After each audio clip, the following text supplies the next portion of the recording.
Greetings on this momentous 75th Independence Day. Let us all make a pledge to dedicate ourselves to the service of our great nation. This can be the best tribute that we can pay to our great freedom fighters who have defined our existence today. As SME sector plays the biggest role in contributing to the Indian economy, we at Action Coach India work towards our vision to build a stronger economy through business re-education and by helping business owners grow. We have a team of real people committed to get real results, and that's why today we ask you all, how independent is your business?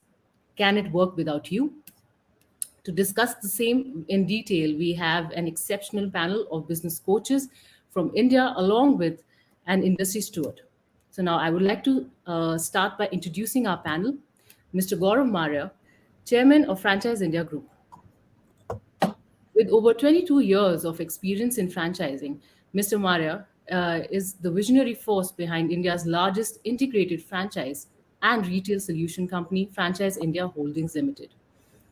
As he is popularly known as the father of Indian franchising and has contributed over 5,000 plus large and small corporations in helping them make informed decisions and how do they grow their business.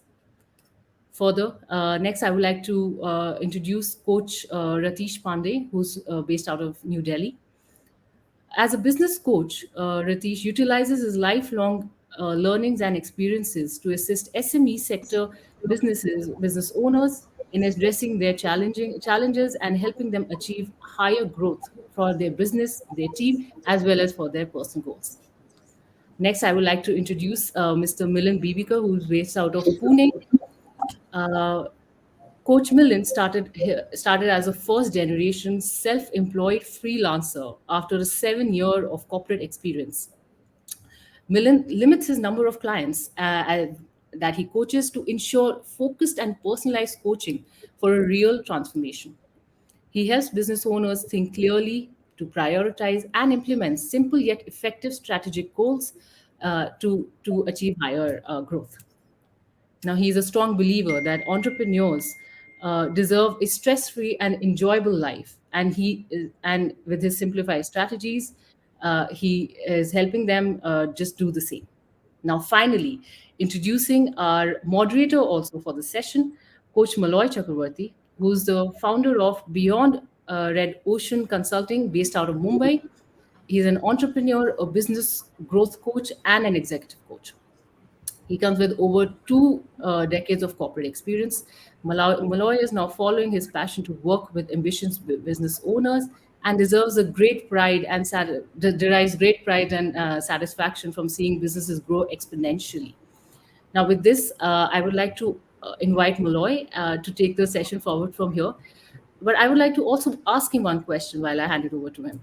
Now, why do you think that this topic that we are talking about today is most relevant in today's time? Thank you, Mansi, and thank you, everyone. A very warm welcome to everyone on this momentous occasion of the 75th anniversary of Indian independence. So, Mansi, you asked a very important question, and there is an August panel to address this. But before we get into it, I would like to set some context. And the context is that the India of 15th August 2021 is very different from the India of 15th August 1947. The SME sector has always been an important pillar of the Indian economy. But now this sector has become the backbone. 30% of the Indian GDP of the Indian economy comes in from the SME and the MSME sector. Of our total exports, 48% is from the MSME sector. They've created 11 crore jobs. And the government is giving a lot of focus onto this sector. Their aim is to take the contribution to 50% from the existing 30%. Very interestingly, a BSc SME report came up, which said that it is expected to have about more than 60 SMEs enter the market this fiscal to bring in equity for their expansion of their businesses. And also, again, very interestingly, I was listening to our Honorable Prime Minister speaking today, and he brought in something that is pertinent to today's conversation as well. He asked citizens to take a resolution to make India energy independent by the time we reach our 100th year of independence. He said that India has to become a hub for green oxygen, which will create green jobs. A e-commerce platform will be created which will take the vocal for local mantra global into the global context. And he made four interesting statements. We have to work together for the next generation's infrastructure. We have to work together for world class manufacturing. We have to work together for cutting edge innovation. And we have to work together for new age technology. These are words that have been said today morning by our honorable prime minister. And look at the context. We are all talking about this today during these session. So opportunities are huge. The challenges are also there. Like it has been always said that new opportunities bring in new challenges. Nothing comes easy or free. But one of the primary areas of change is change of mindset and heart set. And that is what is going to drive this Indian economy forward through the SME and the MSME sector. And who better than to tell us about this than one of the doyens of Indian industry, Gaurav Marya. Gaurav, a question to you. You have been an entrepreneur and a business coach consultant for many years. Would you say the Indian business owners is truly independent as we celebrate the 75th anniversary of independence?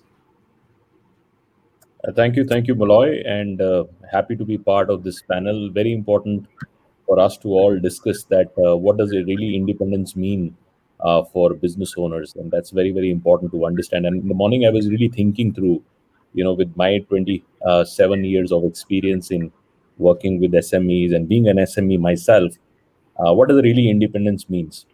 I remember, I had an opportunity to meet one of the very, very successful Indian origin serial entrepreneur, now lives out of Valley in US.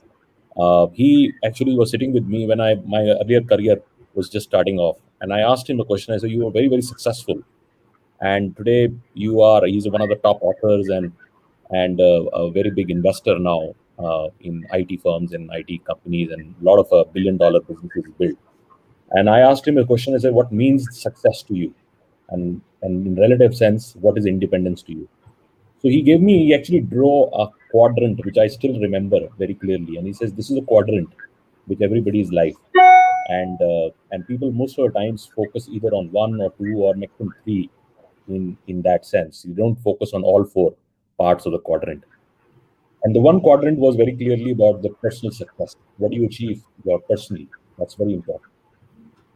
Second quadrant was, which we spend our most of our time and life, is your career success, which means that what you really build your career on.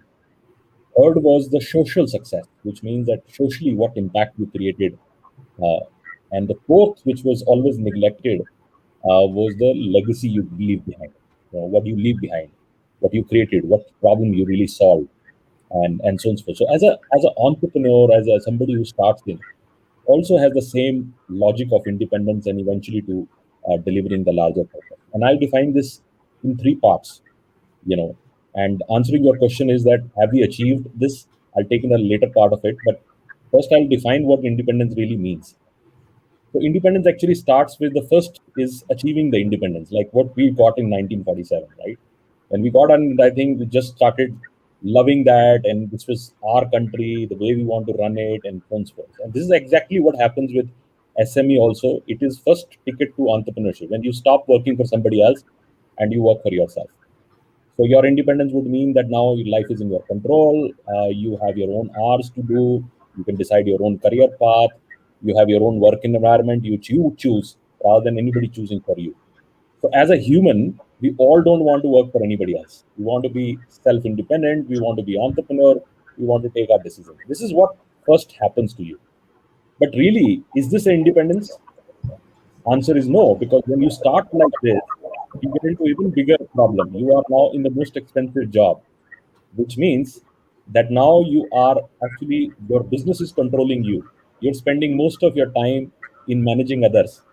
You are more doing administrative work, a lot of other things which start doing it. And three of you are the most experienced coaches we have.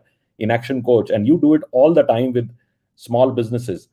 And so that's where the first problem really starts. So you are not independent. While you got this, so to say, looks freedom, but you're still not independent.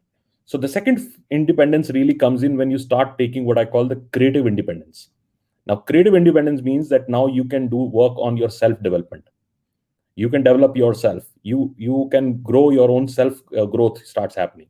So at that stage, which is one where I think Action really does the best in terms of coaching business owners to achieve that part of independence. And then the third independence really when it comes in, which I call the responsible independence, where now you have got it and now you want to give back, which means that now you want to really give back to society or whatever you want to do and put in tithing. So unless and until you first understand the cycle of independence, it would not work. So a lot of people actually get stuck with the first one. Few get into the second one, and very, very few get into the third one, right? And it brings back to the four quadrant. If you really want to be somebody who want to be independent, then you need to do these three cycles in the right sense, and that's where the coaching really helps. Answering to your question, Maloy, I think lot has happened in last so many years, and I think last 2 decades particularly, I think our generations have seen a big change in the way business owners work and small business owners work. But I would still say a lot has to be done.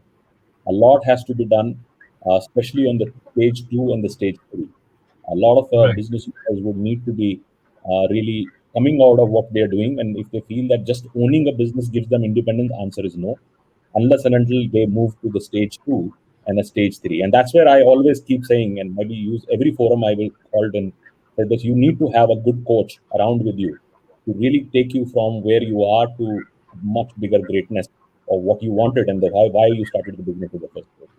Hope I answered your question, Yeah, Malay. yeah, fantastic, fantastic, Gaurav. My biggest learning is the four quadrant that you taught us today and that you shared with all of us. And I'll come back to that, the third and the fourth quadrant at greater detail during the course of the conversation, because I think that's where you are playing a huge role in creating that legacy piece, right? Because businesses have changed over time. But before I come to that, I want to reach out to Milind. Milind, you have been enabling this businesses expand. You have been working with this business owners for a long time. What do you think is that biggest challenge to exponential growth? Why are not businesses not getting into that exponential growth stage, especially in the SME and the MSME sector, Milind? Thank you, Moloy, and happy Independence Day to everyone. So I'll take three keywords from your question, Moloy. Growth, exponential growth, and then the challenges or the hurdles that come across. Right. So just like Gaurav did, I want to go in the reverse way. Let's first understand what is required for the growth, Hmm. and if you don't have that, then that's a hurdle. It simply answers that way. Correct. So if you really have to grow, any business has to grow. What is really required? One is uh, you have to have a clear vision. Where do you really want to go? Where do you want to reach? What's your definition of growth? Unless that clarity is there here, uh, it's very difficult to get there.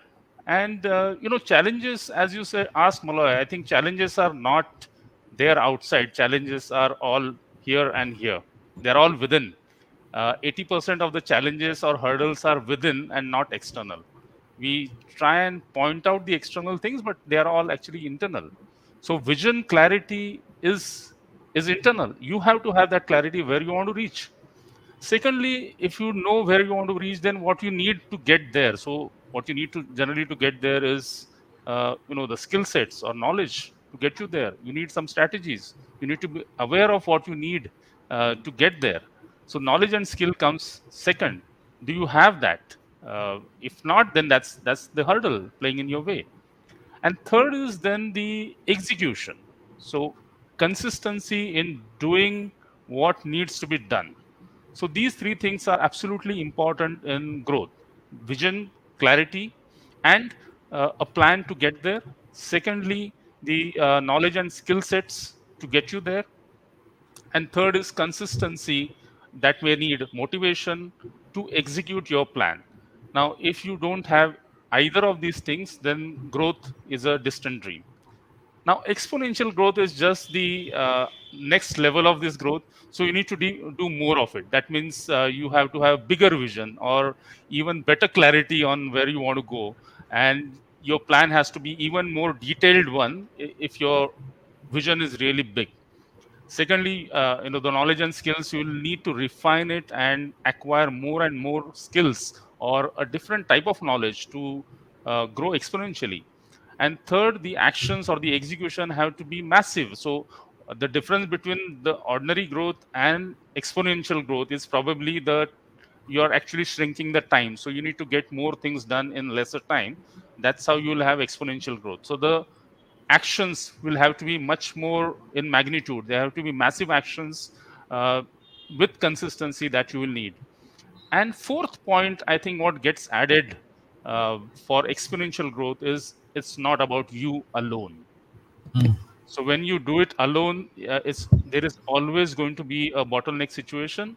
But if you are to really grow exponentially, then you have to have more people like you working towards the growth. That means you have to develop team and you have to develop systems which will get you there. Now, if I look at what is missing right now, and that these are the challenges. So missing things are, we as entrepreneurs, we feel that we have to conduct our business from the knowledge that we have gained so far, and then the learning stops. But then there are so many things to learn. How to acquire customers, how to recruit team, how to train them, how to get performance out of it. You need to learn all those things. You need to learn how to put systems and processes in place so that business can start working without you. You need to understand finance and cash flow. There are so many things to learn. So one barrier to learning new things is one of the self-imposed challenge or hurdle that I would say. Secondly, we are not really open to seek help. So let's say if somebody wants to learn singing, they will go to singing teacher. Sorry. If they want to learn yoga, they will go to yoga teacher. Sorry. Sorry for that. No problems. No problems at all. So if you have to learn yoga, you'll go to yoga teacher without any hesitation. But people do hesitate in seeking help about their business, and I wonder why. I mean, why they shouldn't seek business help? There is so much help available. So barrier this barrier is actually self-imposed. There is so much expertise available everywhere. You need to go and seek that expertise in the area that you want to improve. So that's second barrier. And third barrier, which is again very important, is letting go of control. So you need to, as an owner, you need to let go control and develop that second level so that they can start becoming like you, like clones of you, and they would start then working on business growth. That's when you will actually have exponential growth. So these three things I think are really important: willing to learn, willing to seek, or willing to have help, and third is willing to let go. These three things are most important in exponential growth. Fantastic, Milind. I think what we are hearing is very similar stories. And before I go over to Coach Ratish, let me bring in Gaurav out here. Gaurav, you have been in this profession for such a long time. What do you think is the biggest hurdle, biggest challenge? Why business owners are not letting go of their own mindset and seeking external help, like Milind says, that we want to become a cricketer, we'll go to a cricket coach. We want to become a dancer, we'll go to a dance trainer. If we want to learn music, we'll go to a music trainer.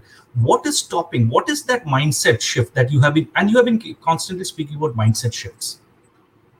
No, I think a lot has changed again, Moloy. I think the newer generation is much more receptive to the Right. fact that they want to really bring in what we are all talking about: exponential growth, or getting and changing the orbit, or getting to the next league. You need to have been very open, and I think, like Milind said, in terms of your openness to learn and openness to admit that you need help is the most important step which needs to be Sure. done. But I feel that this mind block is still with the older generation, because they feel that they know most of their business themselves, and that's the problem. That's the problem because they are very in the business. They have never really tried to come what I call on the business, which is what we try to do in Action Coach, which is how do you Right. shift that mindset. So first they have to really shift and detach themselves, and then start asking about a lot of things they don't know, and that's why they're stuck. Why they're not moving up? Why they are stagnant? Why they have not really moved in? Even if they're putting harder effort that they what they did yesterday, the results are not coming this in the same level. So which means that they need help. They need help. They need somebody to be really training them. Look at what we have done in the Olympics. The same Yeah. kids who trained in this environments were now picked up by the best team. This was actually done by a lot of people don't know. The Jindal has floated a business where they actually take best of the athletes to the next level, bring in the global best talent to come and train them, and then they go out. And similar are businesses. Businesses also need to go out and seek help from great coaches like your three of you who are in on the panel today, and ask that where can my vision go, where can my business care be taken, and how you can help us. And actually, when they start doing it, when they start coming and detaching themselves from a day-to-day things and start asking difficult questions to themselves, and that's where the change really starts, and that's where companies and businesses start growing. And the kind of reference point which Action today has for businesses out there, I think that is a great example of what it can be done to a lot of other people who have not benefited from this. Fantastic, Gaurav. Thank you so much for those insights. And now let me step on to Coach Ratish. And Ratish comes with a huge success in the professional career, and he's somebody who could have decided not to do anything but and continue in his professional career.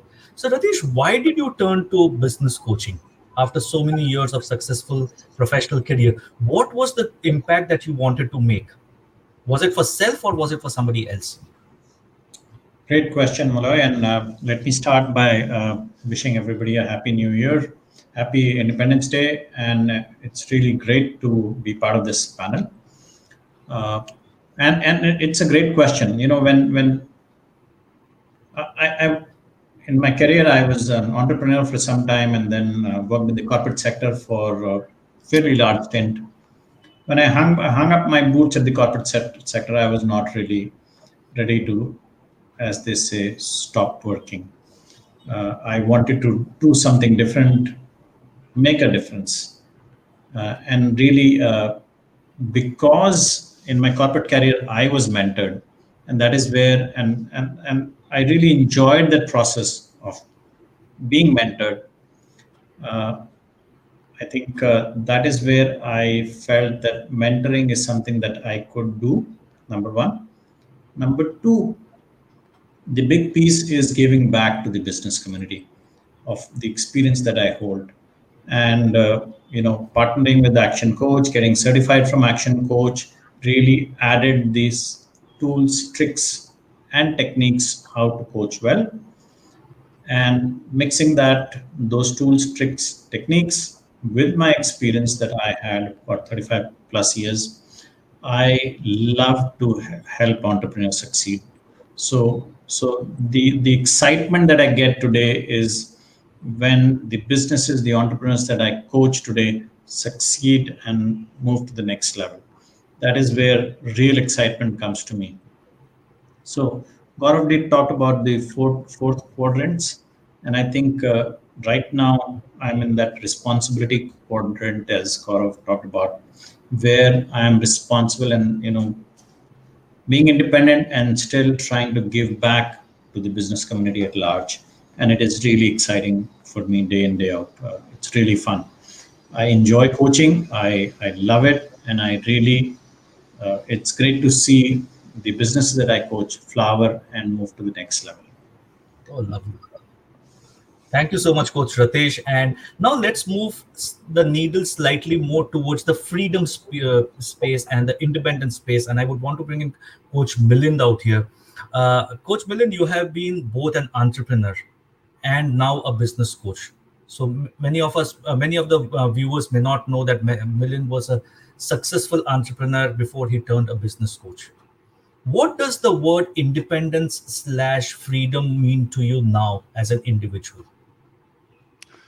Yeah.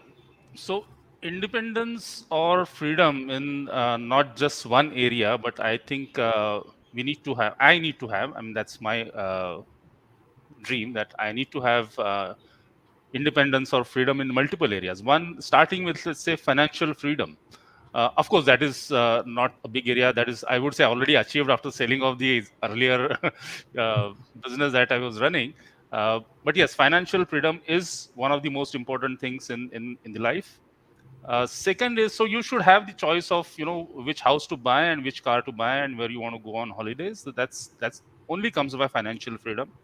Second is, you need to have free time to do the things that you really want to do. So not getting stuck in maybe day-to-day operations or compulsions of being there at office at 9 o'clock and doing the things every day. That free time is really important. So freedom from day-to-day activities, I would say, that we have to do. Third is, of course, I mean, if you have to really enjoy the money and time that you have at hand, you need to be in good health. So freedom from all the stress, the uh, ailments, diseases, and keeping good health. That's a way of freedom that I would definitely long for. I do long for, and along with physical health, I think mental stress, mental health also. That is freedom from all the stress, worries, pressures. That is something really important. And in this two things, financial freedom and time, free time, uh, majority of our time actually gets into or goes into handling businesses. So being free from day-to-day activities in business is one important thing, because that is what is going to give you financial freedom as well as free time. So not having to work 24 by 7 uh, in the activities that you really don't want to work. So for me, passion is coaching. So most of the time I would like to do the coaching part to create an impact. So that's the freedom that I wish to have. Then the business has to be, you have to make the business sellable. So at any point of time, if you walk out of the business for reasons in your control or not in your control, the business should run. So actually the business should be independent of me running the business, and it should grow without me. So to summarize, I think focus or the freedom for me is to be able to do what I like to do and want to do, and not getting into the things which I really don't want to do. That's freedom for me. Okay, let me pick up one word that you said, that you sold off your business, Milind, Yeah. right? To become a business coach. How easy was it to let go? It was, I think, one of the most difficult or toughest decision of my life. It's not just my thinking, but all those who knew me for 2 decades in that field of water treatment, they were really surprised. Why am I taking this action? I mean, the business is flourishing. It is taken to a level where it is now a time to get benefits out of it, sit back, relax, and enjoy. But I think it was a ceiling that I hit that time, because I was not growing as a person, I would say, in that segment. And probably it's not the challenge of the segment, but it is my own thing that I discovered after selling that off, that the personal growth as individual lies somewhere else. And that growth is by teaching others how to do that, teaching others how to scale the business, and hand holding them to do that. So that was actually my freedom from day to day of getting involved into day to day manufacturing difficulties and firefighting stuff all the time, to get into a place where now I can make other business owners come out of it and sit back, relax, and see that their business is still growing. Fantastic, Milind. Fantastic. Because I think it's one of the biggest things to decisions to take is to let go, whether it's a professional career like Ratish did or I did, or to let go of a business that you have nurtured from the beginning.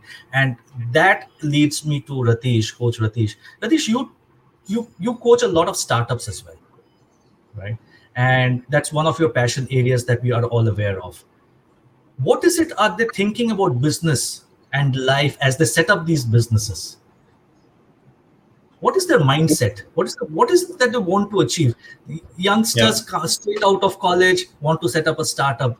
People giving up their jobs in the first few years and setting up a startup. What are they thinking about their lives and business while setting up these startups? I'll uh, I'll answer that question, and I'll pick up on something that Milind also talked about earlier. But let me first tell you, the startup founders these days are a very smart lot. Obviously, they understand that what they are entering into is they're all not everybody is going to succeed, right? As they say, 95% of the startups fail. 57, 60%, close to 67, 60% of those fail because they don't have the right coaches or mentors. But having said that, what we need to understand is that these startups and these startup founders are extremely well aware. They're totally woke and they're mindful and they really want to make a difference. They're looking to create absolutely an impact with the problem that they are going to solve. And that really they're out there setting out the problem statement and ready to make that change. At the same time, these startups, picking on Millen's word, and I think exponential growth. This is what they're after. They're after exponential growth, and they want to reach to as many more customers in the shortest amount of time. And that is where they're happy working literally at times 16 to 18 hours a day to really get things moving. At the same time, what my experience has been, I've found them increasingly conscious about the responsibility to the environment, conscious about conscious capital, green products, and more of these entrepreneurs are actually seeking to create environment friendly solutions. Health, wellness, fitness, absolutely top of their mind, and doing right things for the society. So when you look at this new breed of entrepreneurs, and thankfully the Indian economy today is really booming, tons of problems to solve, and uh, the platform that the government of India is setting up for these startups is just phenomenal. So there is so much that is happening for them that they are looking to, actually it's race against time as to how soon they can reach their goals. Uh, Talking on one more point that you talked about, and Milind, and you talked about, are they ready to let go? Absolutely. I've found startup businesses pivoting very quickly as soon as they figured out that the problem that they were ready to when wanting to solve has changed, or they have a better problem to solve and a larger problem to solve. These business owners, these entrepreneurs are very quickly and nimble on their feet to pivot their business to the right focus and get to the next scale. That is where I think uh,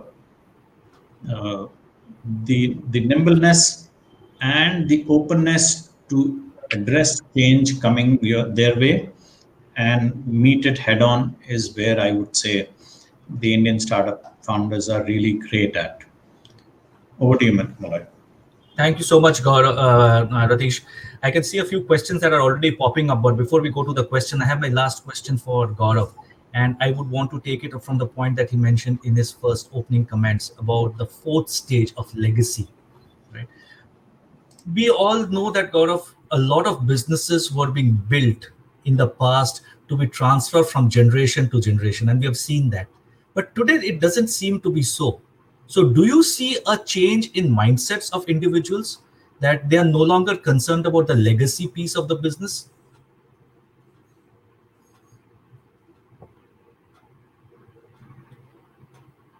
Gaurav, you're on mute.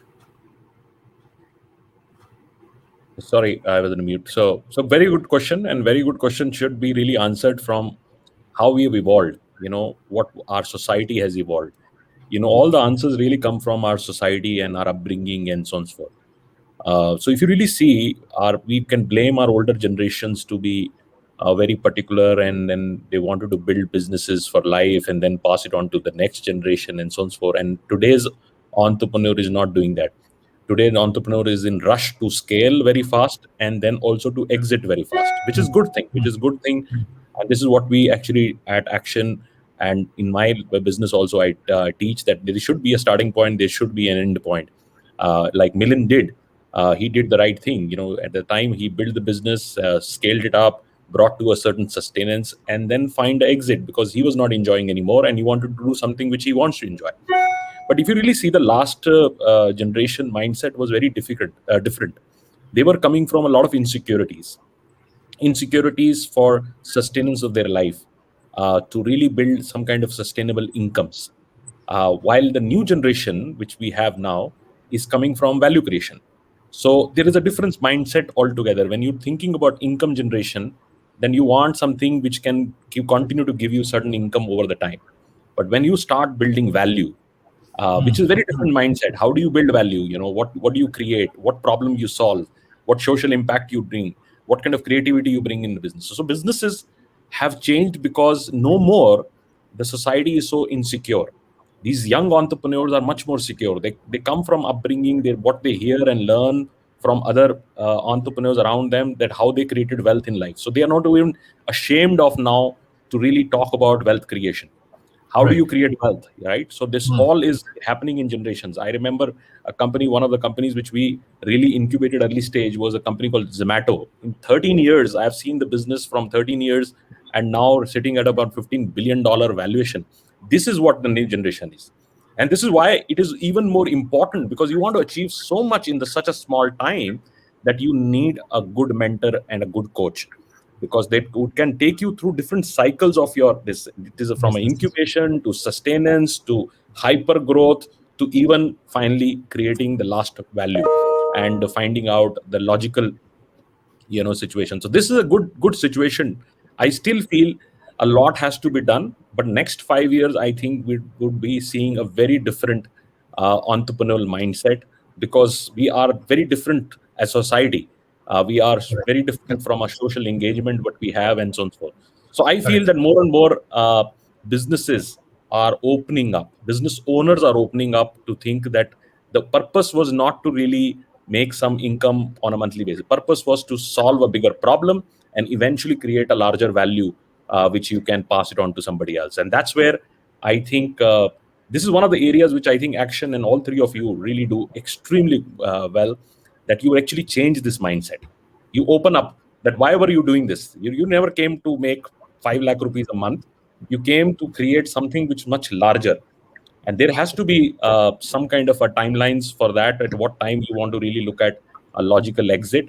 I always say that it's not really important how well you start, unless and until you are able to end well equally. So this is very important, that you as an entrepreneur, you have the starting point and you also have very clearly the exit point, at what level you will be able to do that. And unless and until you have that mindset and some kind of a roadmap, so to say, very clear, and this is what action coaches do. They make that roadmap. They really show that path and end of tunnel, which is very important for business owners to build their new mindset. Over to you, So, Moloy. what you're saying is that purpose, right? That what is the purpose of that business? And very few entrepreneurs are actually thinking about that purpose of that business. They're probably doing more on a day to day, which we as action coaches call the treadmill business owners. They're working very hard, but not fulfilling the end goals of life. Okay. Before we come to your final comments from all three of you, I have three questions out here, and I'm going to open it up for any one of you who want to take it. First comes in from Kaiwan Bhauser. He says, "How should we manage risk and growth in these changing times?" Anyone wants to address that, please? Milind, you want to go? How should one manage risk and growth in these changing times? From Kaiwan. Yeah, so risk and growth. So basically, your foundations have to be really, really strong. If you are looking at mitigating risk, we have to ensure that our foundation is really strong. And foundation in action coach terms, what we call it as mastery, is doing the stuff which you know you can do it, and getting expert at doing certain thing on a repetitive basis, uh, to the tune that business becomes boring, but boring is always profitable. Keep doing that and not get into too many activities in different directions. That is usually gets you into a risk factor, opening different offices all of a sudden. So I've seen people who think of franchising their business before even they start the business, restaurant business. And you know it- it- there is a particular time for it. You have to make a prototype, make sure that it is working. So if you're doing it, if you're building it in a step by step manner, uh, then the risk is already minimal. And then growth strategies will also be very relevant to the stage of your business. So what works for one stage of business doesn't necessarily work for other stage of business. So you need to know what is right for your stage, whether you want to go organic or whether you want to pump in a lot of money in sales and marketing and grow it. It depends on that. So, understanding where your business is, what exactly it needs at that stage of growth is what you need to focus on, and not look at other people what they are doing. So that comparison mindset, Yeah. which we as Indians we excel in. We are always comparing ourselves with somebody else. Coach Ratish, Gaurav, do you want to add on into this, or shall we move into the next question, which is again very relevant, and I would want to bring in Gaurav out here. He says, for family managed businesses, this is a question from Jaideep Chauhan. For family managed businesses where there are multiple stakeholders and decision makers, how do you create freedom for all stakeholders? Very interesting question. Yeah, very, very interesting question. And I've actually dealt with a lot of family businesses, legacy businesses, three generation, all three participating. And there are some growth lovers, there are some non-growth lovers in the business, and there are a lot of other issues. Some have their own very strong opinions about what they feel the business has to be led and so on and so forth. But I've learned this from very successful family businesses which are run by Marwadis. So if you really see, Marwadi is a great example, and that's why they've built such a large businesses. And if you really Correct. see, at one point in time, I used to say about the top 20 corporations of India, but 10 were run by Marwadis. Hmm. And if you really see, they used to have large businesses.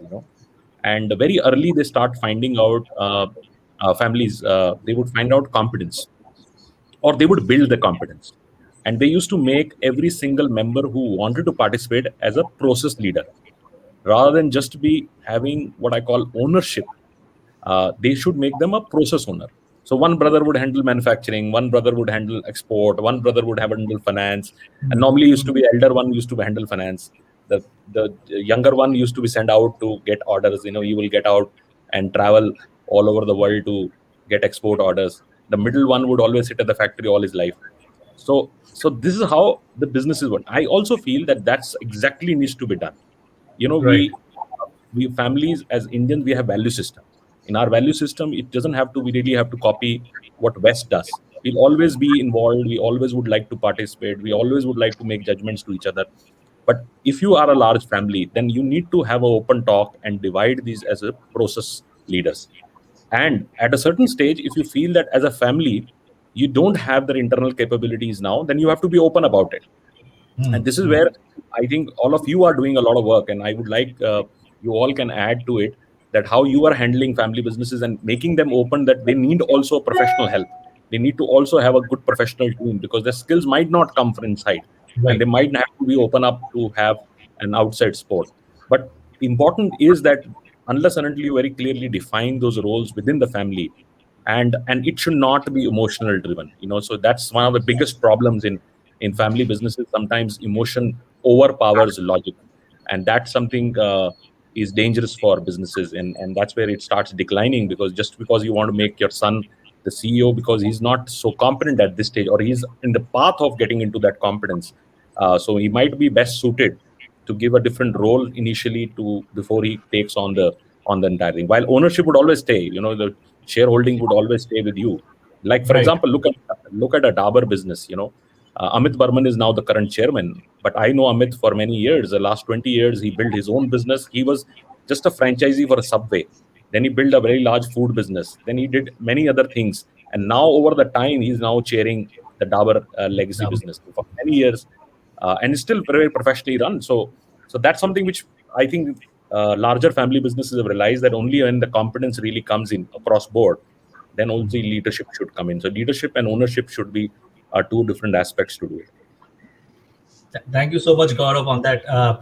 Coach Milind, Coach Ratish, would you want to add something about how Yes, you are managing these challenges? yeah. If I can step in here, Moloy, I think uh, I'm coaching some businesses Sure. who are grappling with this, and whatever little study I did, there are family businesses who are looking very differently the way the business is managed. They're looking at a common set of agenda for family members, and then they're looking at also grooming the generations to build competency, and then letting those generations grow within the businesses based on their merits. So there's a fair amount of work that is happening at family businesses to build this piece and really ensure that the family legacy and the vast businesses that have been created continue to be managed well. As Gaurav mentioned, if some skills are not available, getting professional managers to do that. But having said that, families now are far more open to looking at providing early financial freedom to all stakeholders if they want to strike it on their own, and then supporting them to ensure that those ventures also become successful. So there is a fair amount of work that It's I already would call happening. new age family businesses that are moving in this direction. Fantastic. And I think Moloy, Hardik's, um, yeah, yes, Hardik's sorry. question. I'll just add on to this question, Milind, for you, so that you can conclude on this. Hardik is asking, is it really possible for business owners to not be involved in regular business operations in these times? Very similar questions, and hence I want you to look at both aspects, Milind. Yeah, I would like to add on to the family business because the reason is the nature of businesses that I work with, I coach.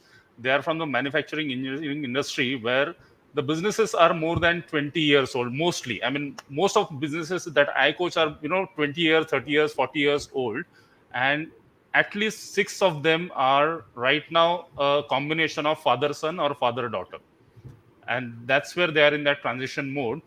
One of the important things is those who have started businesses 20, 30 years ago, their kids probably have got education, best of the education in the best of the universities in the world. And for them to see that business, family business, as a lucrative option, the business has to step up to a certain level. And there is always a disconnect between what the older generation wants and wants to drive the business in a style, and the new generation that wants to come in. So the key point here is, when we coaches like us work with these businesses, they get a very open channel of communication. So the discussions about business remain in the conference table in the office, and they don't get extended to dinner table. That is absolutely important. Business discussions have to be done very openly, looking at the strengths and the weaknesses of everybody, and then having that transition plan to be taken over from older generation to a newer generation. I think that openness in discussion, as Gaurav said, is absolutely important, and that's what Absolutely important. is aided when we work with them in their alignment sessions. Yeah. Milind, And Ratish, Gaurav, thank you so much. I think this conversation can go on and on, but but I know that Gaurav has other engagements, and Milind and Ratish are also working today with their clients. But as a finale, I want you to look at it from a 1 minute perspective only. What is your message today for the young business owners who have seen the 75th anniversary and who will also see the 100th anniversary of Indian independence?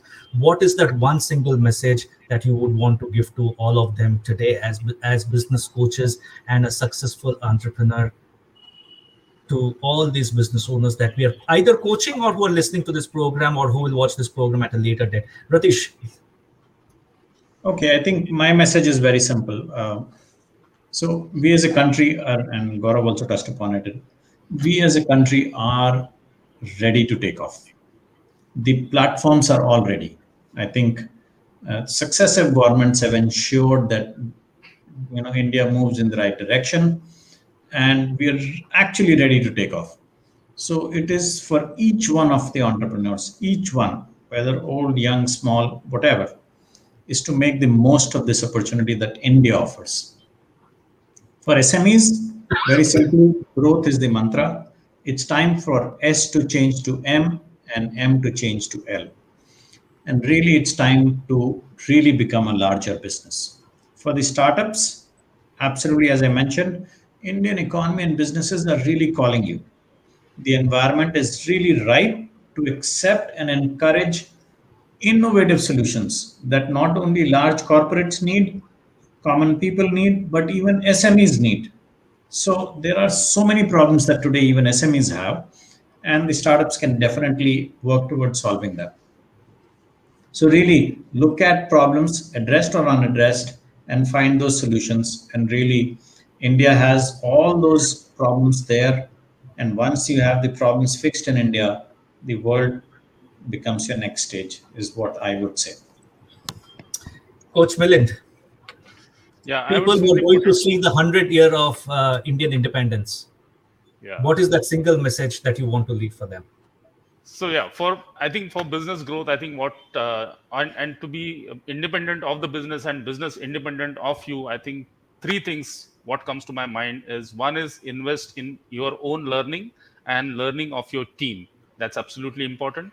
Second is go to expert. There is huge pool of experts available, coach, mentors, trainers, consultants. Go to them and seek help, be open to help.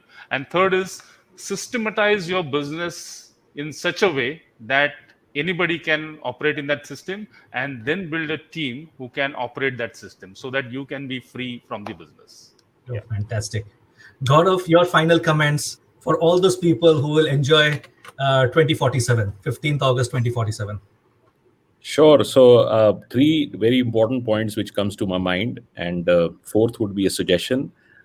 Three important points is that don't lose the purpose. Why you started this, and especially for people who would get in, I think you should be very true to your mission. Why you wanted to have this independence at the first place, and the three cycles of independence. What I said, that's very very important.